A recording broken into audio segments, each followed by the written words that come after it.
Welcome to this explainer. Today we're diving into a literal 1,000-year war. But it's not a war against another country. It's an existential, century-spanning battle between the Netherlands and the sea.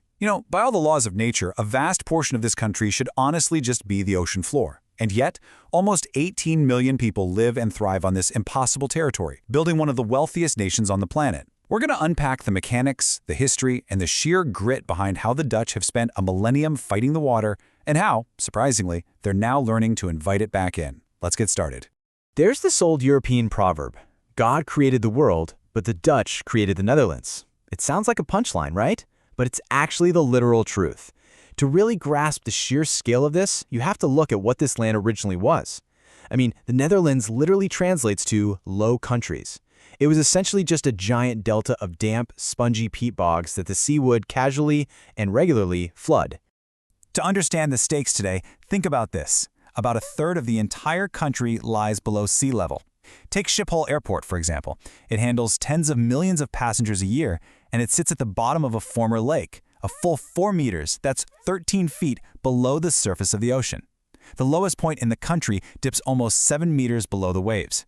To put that into perspective, if the pumps ever stopped working, millions of people would be underwater in mere days.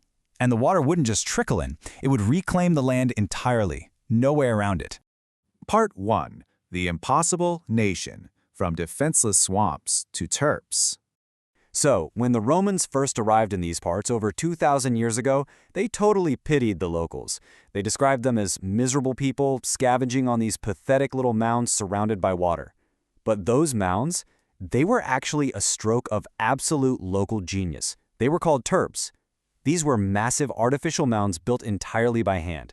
Lacking the technology to hold back the tides, early inhabitants simply raised their entire villages above the waterline, carrying earth basket by basket. And incredibly, many of these ancient mounds still exist across the landscape today. They literally still have centuries-old churches and active farms sitting right on top of them. Part 2. From defense to offense. Dikes, democracy, and polders. Okay, so around 1,000 years ago, the Dutch strategy seriously escalated. Instead of just hiding on mounds, they went on the offensive. They started linking earthen walls together to enclose entire tracts of land. These were the first dikes. But building a wall of earth brought up a deeply human challenge. You see, a dike only works if it's perfectly maintained everywhere. If your neighbor gets a bit lazy, well, your farm floods just as fast as theirs. This shared existential threat literally forged the Dutch character of compromise. Back in the Middle Ages, they created water boards, elected bodies that taxed and forced everyone to maintain the dikes. These boards are actually the oldest democratic institutions in the Netherlands. They predate the state itself. And even today, they're led by officials holding the coolest title ever, the Dike Count. But keeping the sea out? That was only half the battle. Once you build a wall around a swamp, where does the rainwater go? They had to drain what was inside. And this led to the creation of the polder. A polder is a tract of reclaimed land protected by dikes and kept dry by pumps. And the golden rule of the polder is absolute and it is unforgiving. The pumping must never, ever stop. Not for holidays, not for weekends, because if the pumps stop, the land goes right back to the sea. You can really see how this survival strategy evolved over time, from defensive terps to dikes, and then, boom, in the 15th century, a massive technological leap. Now, we all picture windmills when we think of the Netherlands, right? And we usually assume they were just grinding grain. But actually, their primary job was survival. These iconic windmills stepped in as the original pumping engines. Arranged in long chains, they'd pump water up from low-lying lakes, step by step, over the dikes and out to the sea. That is exactly how they drained the massive Haarlemmermeer Lake, which, by the way, is exactly where Schiphol Airport sits today. Because water levels were quite literally a matter of national life and death, the Dutch became absolutely obsessed with measuring them accurately. Centuries ago, they created the Amsterdam Ordnance Datum, or NAP.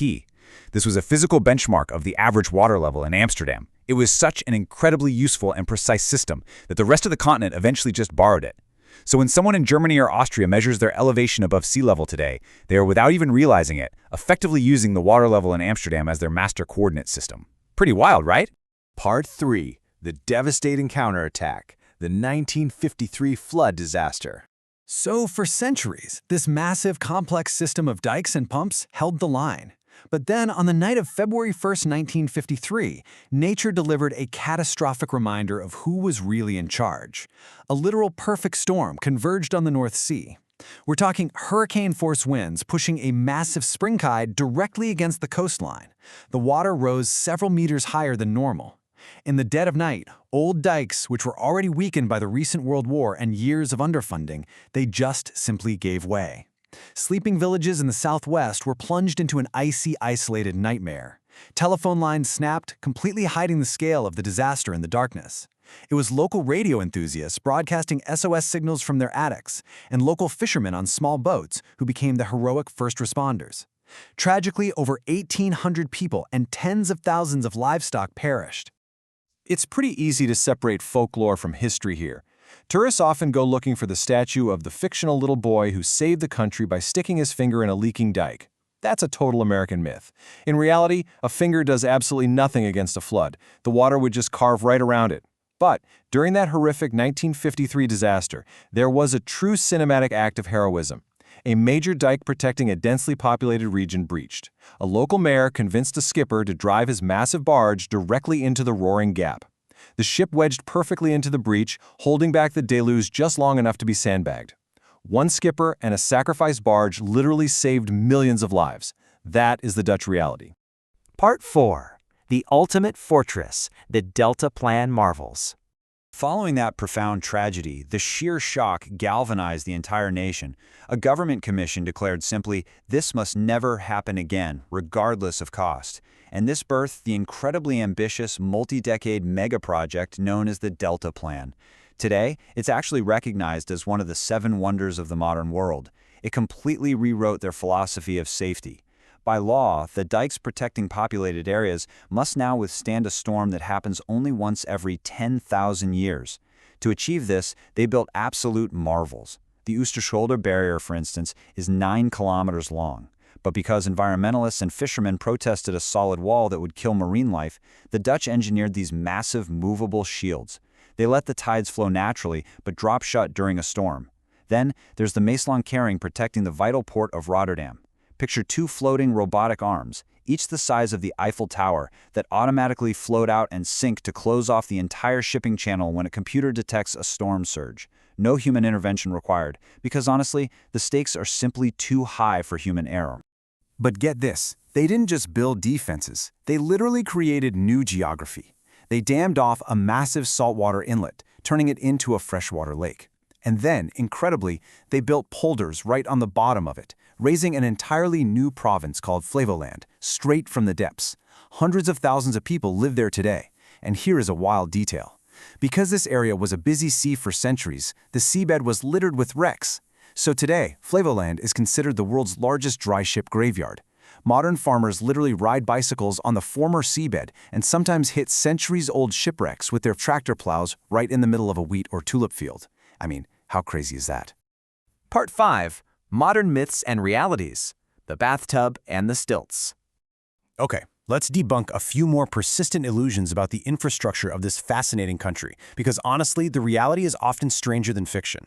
There's a really common myth that Amsterdam just floats on the water, kind of like Venice. In reality, Amsterdam doesn't float at all. It is practically sitting on an underground forest. You see, the soft, spongy peat at the surface can't hold up a heavy brick building. So for centuries, they've driven millions of wooden and now concrete pillars deep into the earth until they hit a hard layer of sand. Just the Royal Palace alone rests on over 13,000 of these pillars. The central train station, built on artificial islands made of thousands more. But mastering the water like this has led to a cruel, undeniable reality that engineers call the bathtub paradox. Remember that spongy peat soil we just talked about? Well, when you pump the water out of it to make dry land, the peat dries out, it shrinks, and it sinks. This means the actual ground level goes down. So the more efficiently you pump the water out, the faster the ground sinks below sea level, which means you have to pump even harder to keep it dry. It's like a giant bathtub. It is a vicious, closed loop of engineering.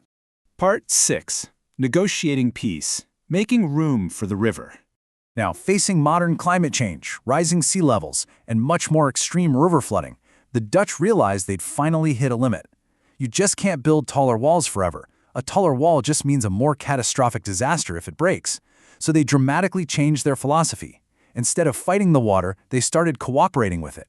Under a really innovative program called Room for the River, they've made the incredibly painful choice to actually move dikes further inland, intentionally giving farmland and old polders back to nature. By creating these controlled flood zones, rivers finally have a safe place to expand during heavy rains, ultimately sparing the major cities from being totally wiped out. Basically, instead of hiding behind concrete, they are learning to ride the waves. Over in Rotterdam, they are pioneering entire floating neighborhoods. These houses are anchored to massive poles. When the water rises, the houses simply slide up the poles like a ring on a finger. It keeps all the plumbing and electricity perfectly intact. And out on the coast, rather than constantly dredging sand to fix eroded beaches, they built the sand motor, a giant artificial peninsula of sand. They just let the natural ocean currents slowly tear it apart, which distributes the sand perfectly along the coastline over the years. They are finally using the immense power of the sea to do the heavy lifting for them. As the sources beautifully summarize, the entire nation of the Netherlands operates just like a bicycle. Think about it. It exists and stays upright only as long as it keeps moving forward. The pumps must keep churning, the dikes absolutely must be inspected, the innovations have to continue. Its very existence demands constant, unyielding maintenance. In 1,000 years, they have never once decided to stop pedaling. Today, cities all over the world, from New Orleans and New York to Jakarta, are calling Dutch engineers for help. The Dutch have proven that sheer human ingenuity, intense organization, and a willingness to compromise can literally build an impossible country out of a swamp. But as global sea levels continue to rise, it leaves us with a compelling, urgent question. If the world's coastal cities are going to survive the next century, are they ready to stop fighting the water and start learning from the Dutch?